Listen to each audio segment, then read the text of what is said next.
Stephen Miller say a few words too, please. Thank you, Mr. President. Well, under President Trump's leadership, as we've seen, the illegal flow across the southern border was stopped completely.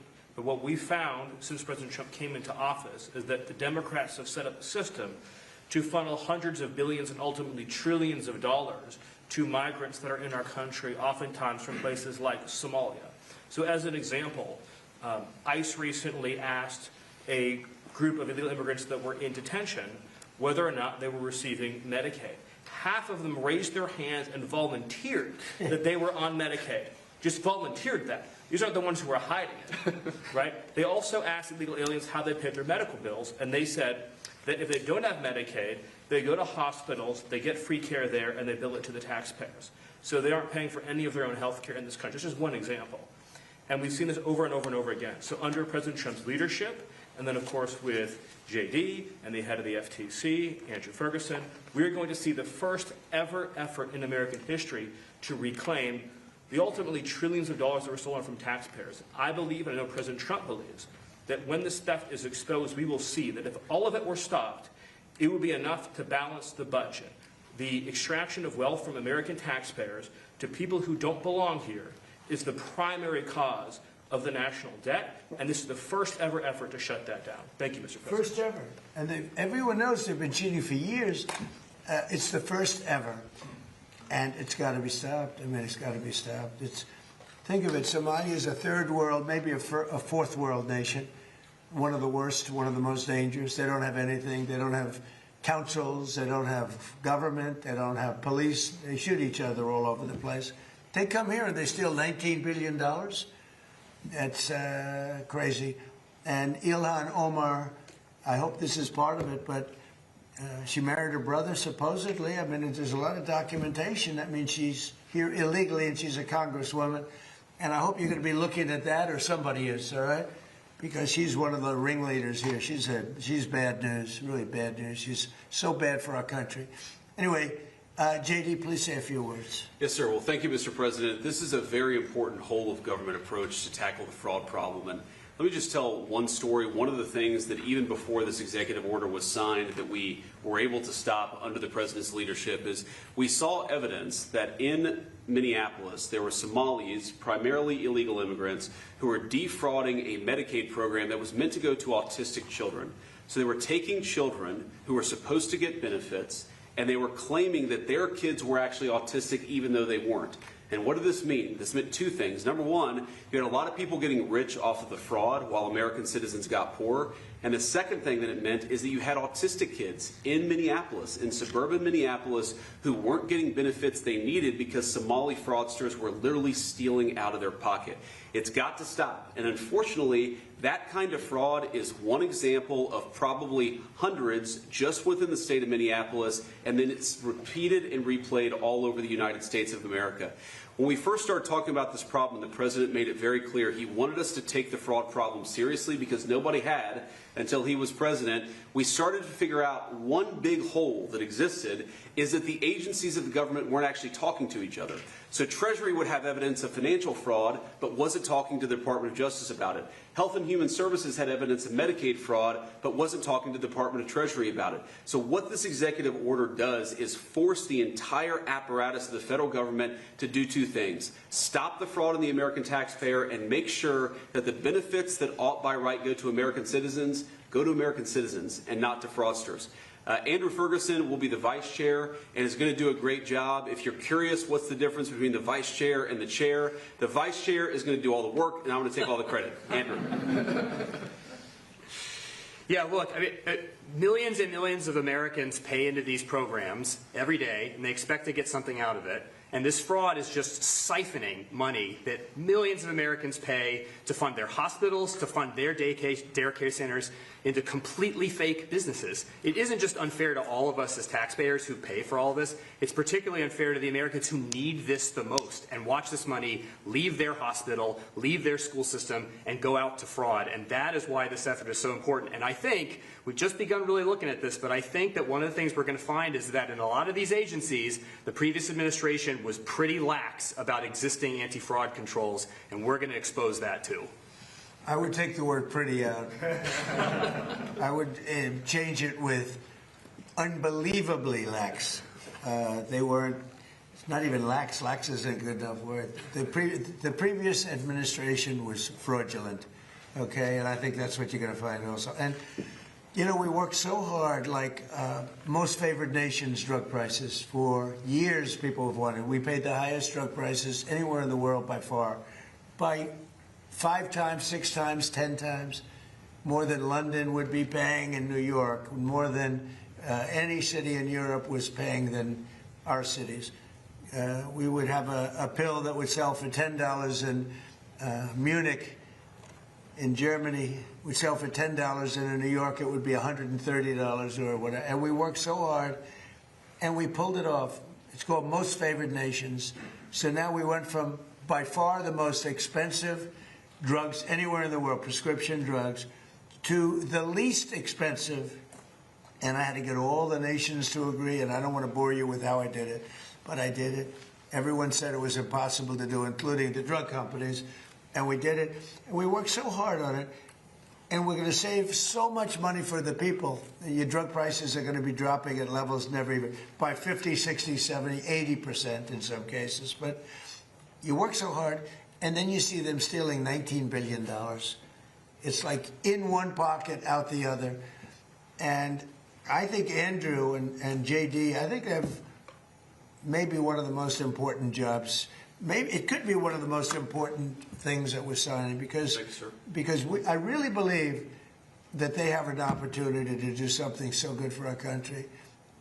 You know, people talk about balancing budgets. You can't balance a budget when people are stealing $19 billion, and nobody's ever heard of anything like it.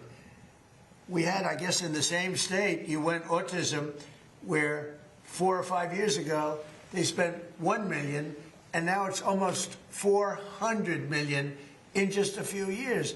Well, autism didn't go up like that, and even the $1 million was probably a fraud, but it went from $1 million to almost $400 million in just a few years. These are crooked people. They basically said everybody in the state had autism.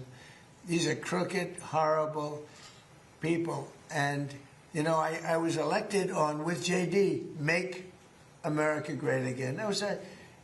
And we can't have this stuff happening. Right. We have to be respected.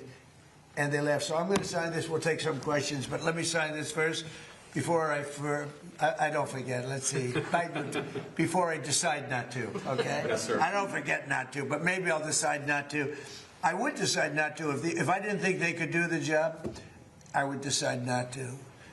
But that'll be a terrible thing. I think they're going to find numbers. Andrew, I think you're going to find numbers that are far higher than you even think. And you know, Andrew came to us. He said, sir, he's read the stories about Minnesota. We know California is many times worse, but Minnesota is terrible. They're all terrible.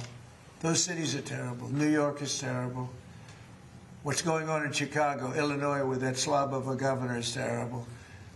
And the kind of money we're talking about is just country changing.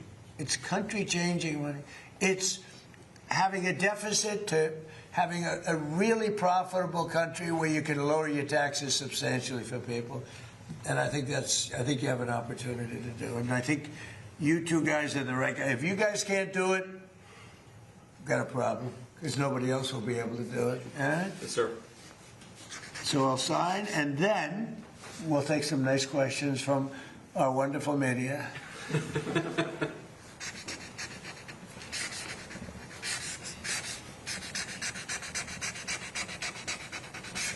Okay. Good one.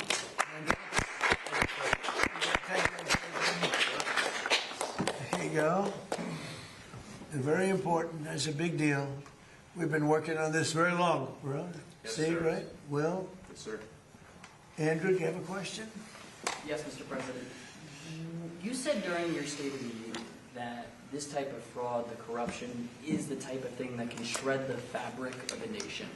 Why do you suppose then that leaders in recent memory haven't looked at the systemic amount of fraud Because that's they're taking crooked. place? And Because they're crooked. They make money. They gain power. They use it for power.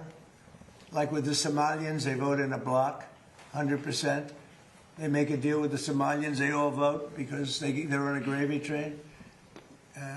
It's money first, power second. A lot of people say power first. No, it's money first, power second. Do you ever see where, like, Mercedes, people come over from Somalia, they have no money, and now they're buying Mercedes-Benz cars, okay?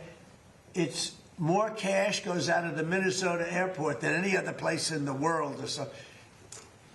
We're going to find it. And Minnesota is really bad. The governor's corrupt. The attorney general is totally corrupt. Just like the New York State Attorney General, Letitia James. She's a highly corrupt person. Bragg, the DA, is a corrupt person. They're all corrupt. These are corrupt people. And we got too many of them in our country. And we have to expose them, and we have to catch them. And if these two guys can't, these are high IQ people. I've always liked high IQ. These are high IQ people. If they don't do it, we're going to go a long way, fellas, to find somebody else that's going to. We have no choice. If honestly, and they may not do a good job. If they don't do a good job, Thank you, sir.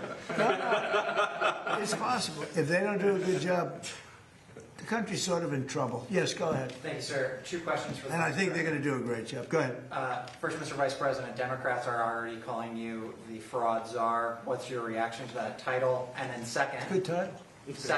given I like your it. past skepticism of foreign adventurism, are you completely on board with the current war in Iran? So I like fraud czar. It's certainly what we're going to do. And look, we have to do it. As the president said, this is a problem that has festered in this country for far too long, and far too few people have actually wanted to do anything about it. That's what makes this administration different, is that we actually tackle the problems the American people have been confronting. So I'm very happy about it. And look, I think that I know what you're trying to do, Phil. You're trying to drive a wedge between members of the administration, between me and the president. What the president said consistently, going back to 2015, and I agreed with him, is that Iran should not have a nuclear weapon. We have taken this military action under the president's leadership. I think all of us, whether you're a Democrat or Republican, should pray for its success and pray for the safety of our troops. That's the approach that I've taken. Make it as successful as possible. So there's no hesitation, given your past statements, with the current operation? What do you mean there's no hesitation with my On your past part, statements? Given your skepticism of foreign adventurism, you were a critic of the global war on terror previously. Well, I think one big difference, Phil, is that we have a smart president, whereas in the past we've had dumb presidents. And I trust President Trump to get the job done, to do a good job for the American people, and to make sure that the mistakes of the past aren't repeated. Absolutely. Thanks, sir. Look, JD's been great, but here's the simple thing, and I have, some people, I don't want wars. I want wars less than almost anybody. Peace through strength. But you know what? I've watched Iran for a long time. I've called them out 20 years ago when I was a civilian that liked watching the world. And they're violent, vicious people. The leadership, violent, vicious people. They killed 32,000 protesters over the last 3 weeks. They put out a memo 2 days ago saying, if you protest, we will shoot you and kill you in the streets. And somebody said, oh, there's not that many protests. Well, first of all, there are bombs going off all over the place. But even if there weren't, who's going to do that? Who's going to do it? They don't have any guns, and the other ones have latest in line machine gun, right? And every form of gun you can have. They shoot them right through the middle of the head. They're violent people. If they had a nuclear weapon, they would use it. And sometimes I'll have some of the people that, feel very strongly, like I do about wars. And I say, do you think Iran is violent, and do you think their people are violent? Yes, leadership. Do you think they should have a nuclear weapon, which is massive power? I don't even want to discuss how powerful, because it's depressing. And they said, no, they shouldn't have. Definitely they shouldn't have. They said, and you don't want to fight war? No, we don't want to fight war. So these are naive people that frankly are stupid. If you believe that Iran should have a nuclear weapon, there's something wrong with you, because they would use it within, the only question is within 1 hour if they get it, or 1 day. They will use it, and they will blow up the entire Middle East, not just Israel. They'll start with Israel, but they will blow up. And you got to see that when they unexpectedly started sending missiles to every country within 1,000 miles of them. I mean, they're blowing up countries that were neighbors, not necessarily some friends. They actually were blowing up some friends. They were blowing up the people that handle their accounts. They're sending thousands of missiles into countries that didn't expect to be in the war because they wanted to take over the Middle East. And if I didn't terminate Barack Hussein Obama's horrible Iran nuclear deal, which I did in my first term, one of the dumbest deals, perhaps the dumbest deal because of the danger involved, you would have had them have a nuclear weapon 3 years ago, maybe 4 years ago, and they would have used it, blown up the Middle East, and they would have then come after us. And if these gorgeous B-2 bombers, give me that bomber, Andrews. Let me just hug that little sucker. Give me that bomber over there. Thank you. You knew immediately which one. This looks small, but in person it's very big. Because it's the only plane capable of carrying a 200,000-pound bomb. So I don't know how they do it, because it's very sleek and nice, but it carries a lot of weapons and there's a lot of bombs. But had I not sent this incredible machine, times numerous others, to hit Iran at midnight with no moon, dead dark, every single bomb was dropped right down the chute that it was supposed to hit. How they do it, who knows? Nobody else can figure. No other country can do it. No other country has our military or even close. And I think we've probably proven that with Venezuela and now with because we have done a number in Iran. But if I didn't do that, if I didn't decimate, I call it their nuclear dust, they would have had a nuclear weapon within 1 month after that bombing took place. And they would have used it on first Israel and then the Middle East. And you know that because all of those missiles that were launched against their neighbors were set long ago, long before they knew they would be using them this quickly. Had we not done this, you would have had a nuclear war that would have evolved into World War III. And more important, this is a war that there would have been nothing left. So we've done a great thing. The people that say it's okay for a very sick ideology, a very sick country in terms of its leadership, very good people, great people. But the people that say that, I think they're actually, they're either evil or they're stupid. So if you believe that Iran should not have a nuclear weapon, they should not have it, then you have to absolutely love what I've done, because in 2 weeks we have decimated them. They have no Navy, they have no Air Force, they have no anti-aircraft weapons, they have no leadership. The leadership is gone. But then they set up a new leadership to go and name a new leader, and that leadership is gone. And now they think maybe the sun is gone. They're all gone. My biggest problem is I have no idea who we're talking to, because nobody ever heard of any of these people. They're all dead. But we did a job for the world, not a job for us, for the whole world. We took the worst country in 50 years and maybe longer from the ideological standpoint, a country that wanted to blow up the world, a country that is sick, and it has a religious fervor. And when you add religion, you know, people don't realize more people died in religious wars than every other war put together. And that's what you would have had here. And it was a terrible thing.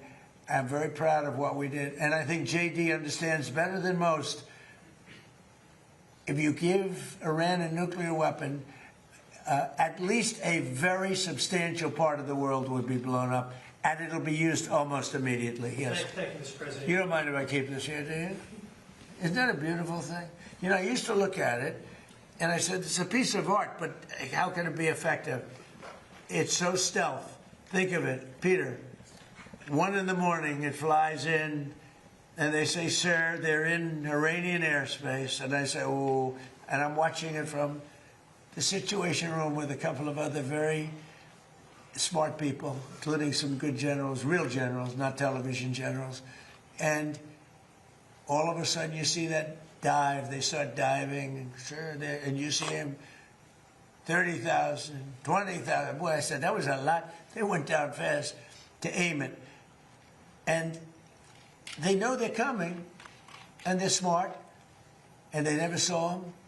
And they're firing a little bit, but they don't know what they're firing at because they can't see a thing.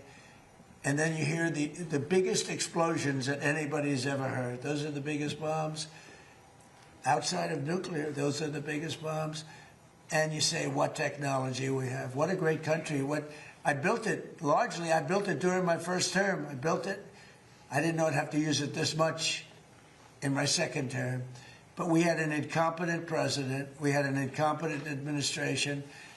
And if that group of people, in any form, whether it's Kamala, him, it doesn't matter, would have had another 4 years, we would have had no country left. Yeah, please. Thank you, Mr. President. You say you're doing a job for the rest of the world. In your conversations with your counterparts, are they thanking you? What are their conversations like when you talk about this military conflict that's taking place in Iran? Well, they should be thanking me because many of them get 90%. China, as an example, should be thanking us, but I don't expect to thank you, but they should be thanking us. Japan gets 95%, China 91%. Many of the countries, South Korea gets a tremendous percentage of their oil and therefore their energy from the Straits, or as they call it, the Strait. And they should be not only thanking us, they should be helping us. What does surprise me is that they're not eager to help. There are a couple. We'll be announcing some names soon. There are some that really were right up front. I would announce their name now, other than maybe they prefer it not being announced for whatever reason. I will say this: it's a lot easier to get people today than it was 2 weeks ago. 2 weeks ago, before we destroyed before we obliterated the country, before we took out, because they're down to about 8% of their missiles. They're down to a small portion of their drones, and we've demolished many of their factories where they make the missiles and the drones, and the rest are all following. Our military has been amazing. We hit Karg Island, took out every single thing in Karg Island except one thing. We left the pipes, because if we take out the pipes, it takes a long time to build them. And at some point, something is going to happen that's positive with respect to those pipes. But there are some countries that greatly disappointed me. And, I'm the one that got them to pay from 2% to 5% of GDP, NATO. And I get along great with those countries in NATO, but I always said, the problem with NATO is we'll always be there for them, but they'll never be there for us. And when I hear the UK, which was sort of considered the Rolls-Royce of allies, right? Wouldn't you say? They were the oldest, and they were going to be there. And I say it would be really helpful if you'd send over a couple of ships, and if you have some minesweepers, which they do, it'd be very helpful. And the Prime Minister's a nice man. I think he's a very nice guy. He says, well, I'd like to ask my team. I said, you don't have to worry about a team. You don't have a team. You're the Prime Minister. You can make a decision. Well, I have to speak to my people. I said, you don't have to speak to anybody. So it was very disappointing. And then after we obliterated them and destroyed their military, the whole thing, and it became a much safer zone, he said, we're going to send over 2 aircraft carriers. I said, I don't want them anymore. I don't want them after we win. I want them before we start. I don't need your aircraft carriers after we've already won. So, those things are very disappointing. And you have to remember, we have 45,000 troops in Japan. We have 45,000 troops in South Korea. We have 45,000, 50,000 troops in Germany. We defend all these countries. And then, do you have any minesweepers? And they say, well, would it be possible for us not to get involved? I've been saying it for a long time. This is the greatest thing to come out of this. We spend trillions and trillions of dollars on NATO to defend other countries. And I always said, but if it ever comes time to defend us, they're not going to be there. Many of them would not be there. And we're going to have to start thinking more wisely in this country. Some have been very good. 1 or 2 have been great. I'll tell you who the great ones are at the right time. But there have been some that were right up there, Peter. They were right up there. They wanted to do it so much. Go ahead, Peter. Thank you. You were talking about Iran a couple times today and what they did after Epic Fury began. You said they hit Qatar, Saudi Arabia, UAE, Bahrain, Kuwait, nobody expected that. We were shocked. Are you surprised that nobody briefed you ahead of time that that might be their retaliation? Nobody, no. The greatest experts, nobody thought they were going to hit. They were, I wouldn't say friendly countries. They were like neutral. They lived with them for years. Peter, they were going to take over the Middle East. They were going to knock out Israel with their nuclear weapon. But after we knocked out their nuclear potential weapon, they started building missiles, thousands and thousands of missiles. And they were going to do it with missiles while they developed. These are sick people. While they developed nuclear, somehow they were going to start at a different site, because that site was, you saw the site, the mountain. They were going to go into a certain area, which we know exactly where it is, and they were going to do that. And it's incredible what we've done. I tell you, the job we've done. Do you know, if I didn't terminate Barack Hussein Obama's Iran nuclear deal, you would right now, well, Israel would be gone. It would be incinerated, and probably the Middle East likewise. And remember, they have all of those missiles. And I heard they were sending missiles to UAE. I said, that's strange. You know, UAE is like the banker for Iran. They're like the banker. Qatar, their neighbors, they got along okay. Saudi Arabia. All of a sudden, Kuwait is getting hit. Bahrain is getting, all these countries are getting hit. There was no expert that would say that was going to happen. It's not a question of like, gee, should you have known? And if we did know, big deal. I mean, we have to do what we have to do. But we hit them so hard like nobody's ever been hit. We hit them very hard. And we've extinguished most of their missiles. We've extinguished most of their drones. We've extinguished most of the places where the missiles and the drones are built. We've fully extinguished 2 layers of leadership and probably a third, if you believe some stories. So we only have one thing, to have a little choke point, and they've used it very well for years, but it doesn't work. But I think this, if some of these countries that we've been good to for years, and maybe more important than that, some of these countries that get 90% and 95% of their energy from Hormuz, the Strait. Hormuz, a famous, wonderful, beautiful place, but you wouldn't want to be necessarily sailing a boat there right now. I would not. Okay, you know why? Not because of them, because of us. Because we've taken out their entire Navy. We've taken out every one of their drone, they call it a drone layer, a mine layer. There's specific boats that are meant to put mines on. How would you like to have a nation that has 22 boats where their sole function, they're very different looking boats. You wouldn't want one for your family. They're not pretty. Their sole function is to lift a mine into the water and drop it a certain number of feet down. But they had 22 of them. We've taken out all of them. But you can probably drop them off on the boats. So we don't even know. By the way, we don't know that any mines have even been dropped. But the thought that they would scares people that have billion-dollar ships. Yeah, please. Thank you, President Trump. I'd like to ask the Vice President about his plans to go after possible fraud in California and New York. We know, of course, about Minnesota. And President Trump, first could I ask you, you said earlier today that the new Supreme Leader, Retaliation, you don't know if he's dead or alive. There are a couple of interesting reports about him today. There's one report that he just narrowly escaped death in the first airstrikes by stepping out into his garden. There's another report that he may actually be gay despite leading a theocracy that hangs gay people. How do you determine what's true, and do you have an assessment of this? Well, so far nobody knows. If you look at his father, he used to give talks a lot, you know, talking about death to America. He'd say death to America all the time. When they say death to America, you should believe them, because that's what they would have. If they had a nuclear weapon, they would have used it. But they never had the chance. I never gave them the chance to use it. And other presidents should have done. I spoke to one of the former presidents who I actually like. I actually speak to some. I do like some people. It'd be shocking. And he said, I wish I did what you did. Could have done it. Other presidents, somebody should have done it. 47 years this went on.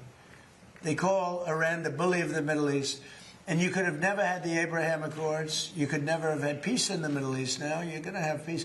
You could never do it with the dark cloud of a nuclear Iran. But Iran is a shell of itself. It's no longer a bully. It's the one that gets bullied. It's a bully that got beat up. We beat the crap out of them. And they deserve that. You know, when you see a soldier walking down the street without his arms or being helped down the street because he's got no legs, or his face is blown to smithereens with no legs and no arms, those two, no legs, no arms, and a face that got racked.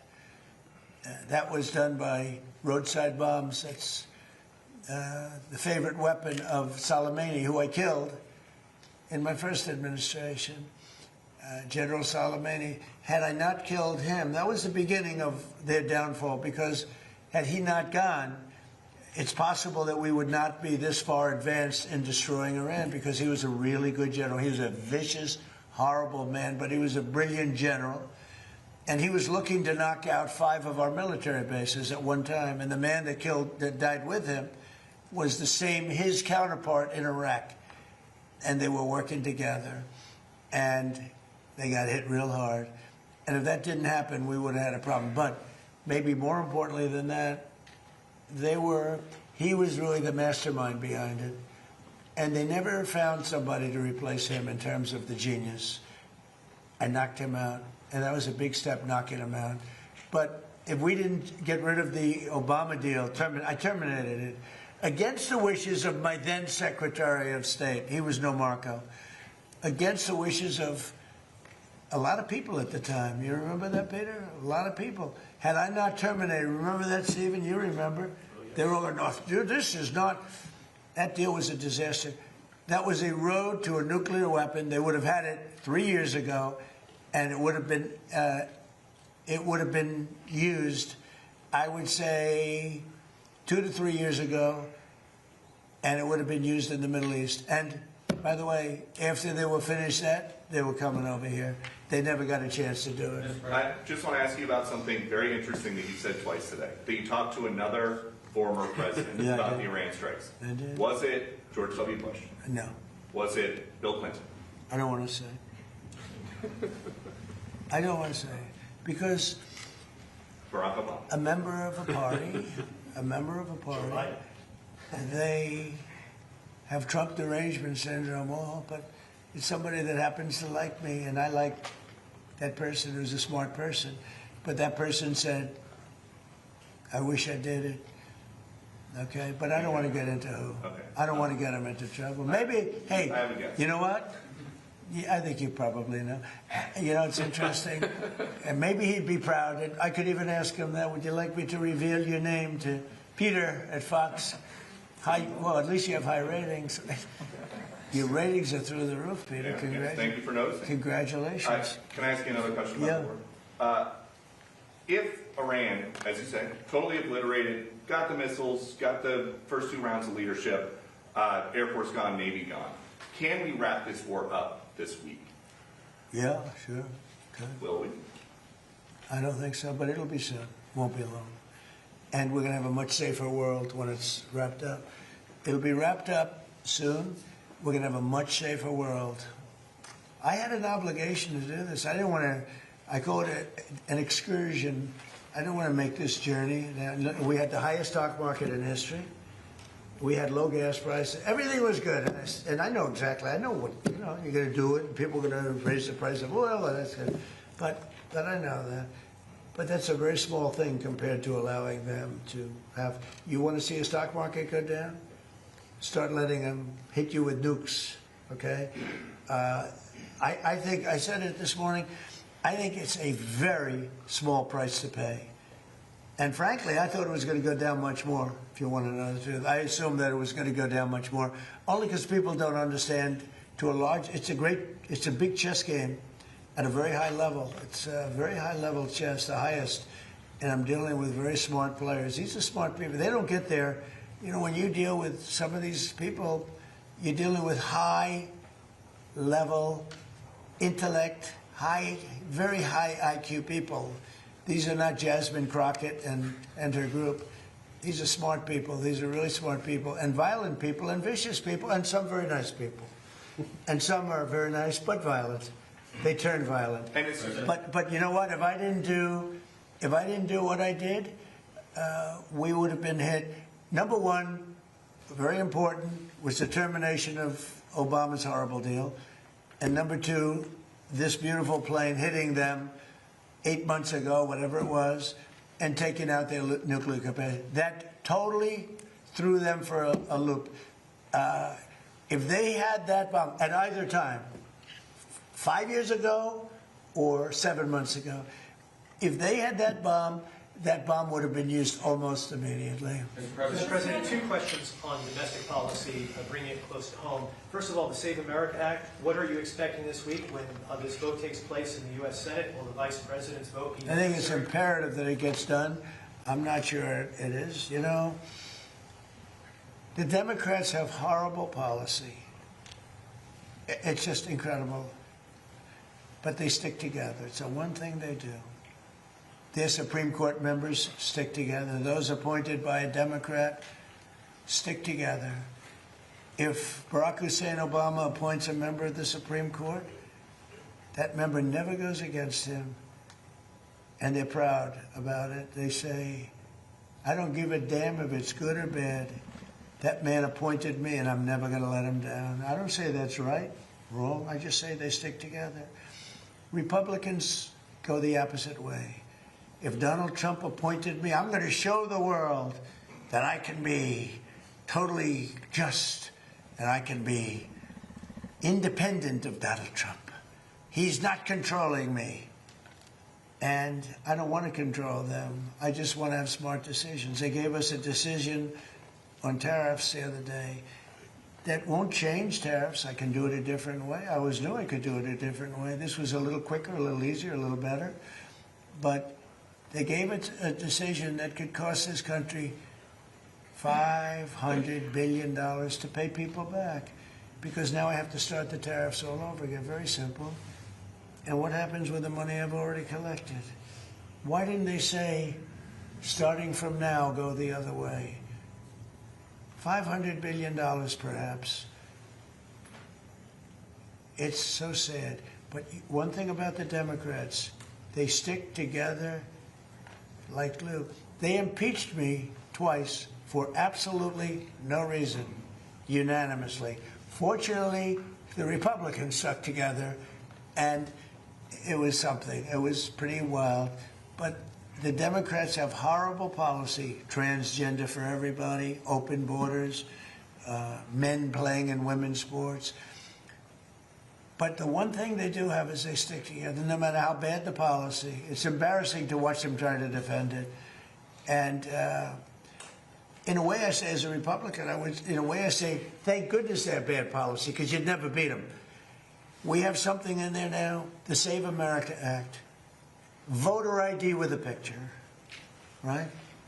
That's a 99% issue. Even among Democrats, you know, Democrats poll at 89% on that. And then they have proof of citizenship. And then they have no mail-in ballots. No mail-in ballots. We have no mail-in. You go to California, they send out like 38 million ballots. Some Democrats got 7, 8 ballots. Republicans are a lot of times calling in, where's my ballot, where's my ballot? They're lucky to get one. Jimmy Carter, probably the greatest thing he ever did. I thought he was a nice man, not a great president, to put it mildly. How did his attack work out in Iran? Not too good. I think ours is slightly better, wouldn't you say? But Jimmy Carter, the one thing he did after he left with Scoop Jackson and some others, they formed a very elite council, a committee that came out and said very strongly, no mail-in ballots, because if you have, we're the only country in the world that has mail-in ballots like we do. The only country in the whole world. People have tried it. France tried it, and they went away. They're now doing paper ballots, watermark paper, which is very hard to cheat. So when you look at what happens with this country, we really have to fix it. That'll be very popular. The other thing we put in there, just as best of, I call it the best of Trump. We have the 3 things I just said, right? But then I added on no men playing in women's sports and I added in no transgender surgery, the mutilation of our children. We have no mutilation of our children, no transgender. I think they say that's an 80% issue. I think they're 99% issues, but whether they're 80% or 99%, the problem is we have a couple of Republicans. They shouldn't be allowed. They're horrible people, and they're willing to vote against anything. And we have all the Democrats who vote against it. So I think it hurts the Democrats to vote against it, because I'm going to instruct all the Republicans to say that so-and-so that they're running against voted against the saving of our children from transgender mutilation, right? That's pretty unpopular. They want men and women sports. That's pretty unpopular. They want voter ID, but the Democrats don't. Everybody wants voter ID. Everybody wants proof of citizenship. And most people don't want mail-in voting because they know it's a fraud. Touches too many hands. I mean, the postman gets it, this one gets it, that one. So these are all issues that are in the 90s to 100. I would say some are virtually 100%. And the interesting thing is they're that way not only with the Republicans. I'm not talking about leadership. I'm talking about they're that way also, most importantly, with the people. The people of our country want voter ID. The people of our country want proof of citizenship. And that includes 88%, 89% of Democrats. And I think the Republicans, Eric Schmidt, Rick Scott, Tim Scott, I speak to so many of them, they all want it. I hope John Thune can get it across the line. He's trying. I mean, he told me this morning, I spoke to him, he's trying. I think it'll be a very, very bad thing for our country if they don't. We're just asking for basic things. Think of it. You can't have voter ID. Do you know in California, if you ask a person to show their identification, they have the right to put you in jail. If you're an official and you say, "May I please see your identification?" you're subject to going to jail. That's how crazy it's gotten. With a low IQ person, you know, because Gavin Newsom has admitted that he has learning disabilities.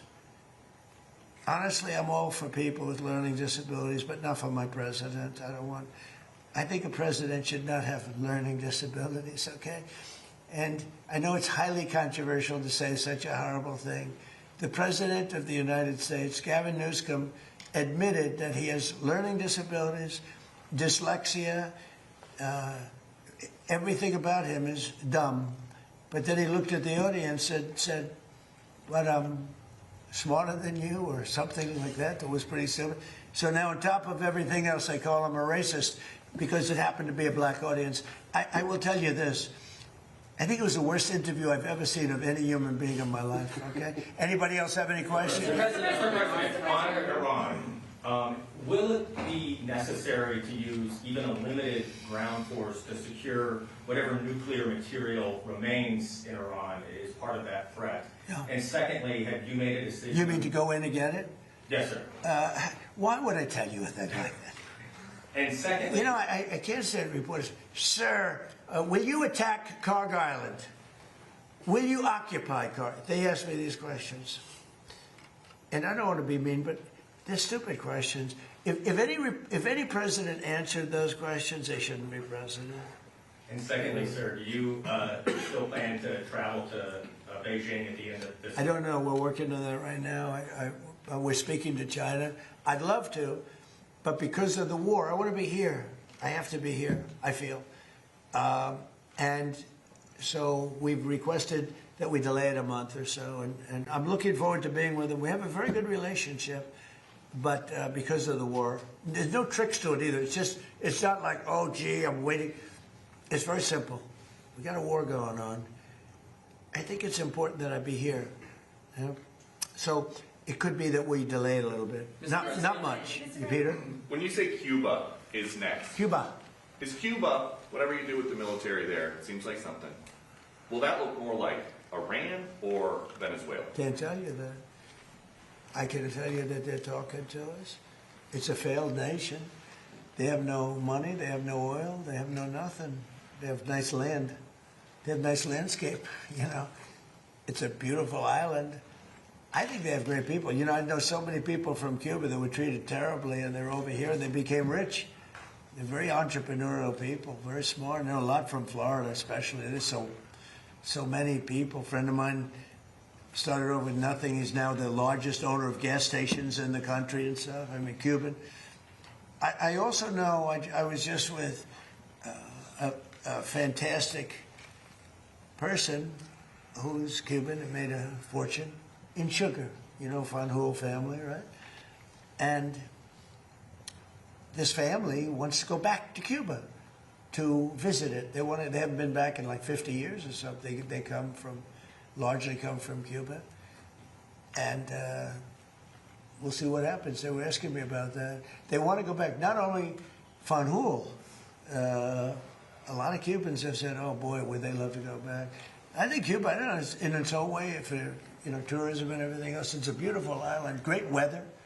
They're not in a hurricane zone, which is nice for a change, you know. They won't be asking us for money for hurricanes every week.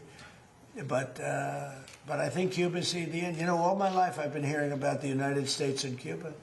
You know, when will the United States do it? I do believe I'll be having the honor of taking Cuba. That'd be good. That's a big honor. Taking Cuba. Taking Cuba in some form, yeah. Taking Cuba. I mean, whether I free it, take it, I think I could do anything I want with it. You want to know the truth? They're a very weakened nation right now. They were for a long time. Very violent leaders. Castro was a very violent leader. His brother's a very violent leader. Extremely violent. That's how they governed. They governed with violence. But a lot of people would like to go back. Okay, one more question. A quick question on fraud for Vice President Vance. Mr. Vice President, you announced a couple of weeks ago in the EOB that the administration would be halting Medicaid payments to Minnesota until the state decided to take pervasive steps to root out fraud. Do you have an update to that specific situation? Do you think that could be a model moving forward for the task force for states that won't cooperate? So I don't have an update there. Dr. Oz is looking to it, trying to work with the authorities in Minnesota to try to figure that situation out. But yeah, I mean, I think there are two obvious tools that we have to stop the fraud that's happening against the American people. One is that when we see evidence of fraud, we stop the payments. Pretty simple, right? We know that the American people are being defrauded. Let's try to stop the payments and ensure that whoever's making these payments is actually complying with some basic due diligence and making sure the payments are going to the right place. I think the second tool, of course, is we have, as the President mentioned, is we have law enforcement options. We know that some of this fraud is just bad. Some of it's criminal. We know that people are intentionally trying to defraud the American people. It's not just in Minnesota, it's all across the country. 99% is criminal. Yes, sir. So this is one of the reasons why DOJ is such an important part of this, is because we have to make sure that where we see criminal conduct, we actually prosecute it. And the President's talked about this a lot in the past. I don't need to repeat it, but it's worth noting that so many times when we find people engaged in really, really bad conduct, you know, the local judge or the local grand jury tries to stop it. One of the cool things about what we're doing is we're trying to take some innovative steps to ensure that when we find criminal fraud, we can actually prosecute it all the way to the end. Mr. President, She wanted one question. She's over here, and you guys are over there. Where's your main camera? Is it this one? Which one is the main camera? Okay, good. Nice center, good. I thought it was that one. Go ahead. Mr. President, Mary Barr with Daily Wire, not CNN. We just wanted to ask about DHS, still not funded, but we reported earlier today that 80% of the primary task force that focuses on investigating terrorism is working without pay. So should that impact Terrible. decisions? The Democrats aren't paying. The Democrats, we have a deal. They just said we're not going to pay. We're not going to do anything, and it's terrible. The Democrats are terrible. You know, it'd be nice to get along, but for years this has been going on, not just with me. For years it's been going on. Different ideology, but also different tactics. Here we are, we're fighting big battles with a very tough enemy and winning nicely. And we're not allowed to have security in our country. It's crazy. The Democrats don't want to pay. These are bad people. These are not people that love our country, I can tell you that. Very sick people. Thank you very much, everybody. Thank you. Thank you. Thank you, sir. Thank you guys. Thank you, Vance. Thank you, press. Thanks for all the questions. Thank you. Moving guys. Thank you. That's more than he said. That's what it is, Biden in 4 years. That's right. Thank you, Mr. President. Thank you, you, Mr. guys. President. Thank you very much. Thanks, Peter. See you, sir. Thank you.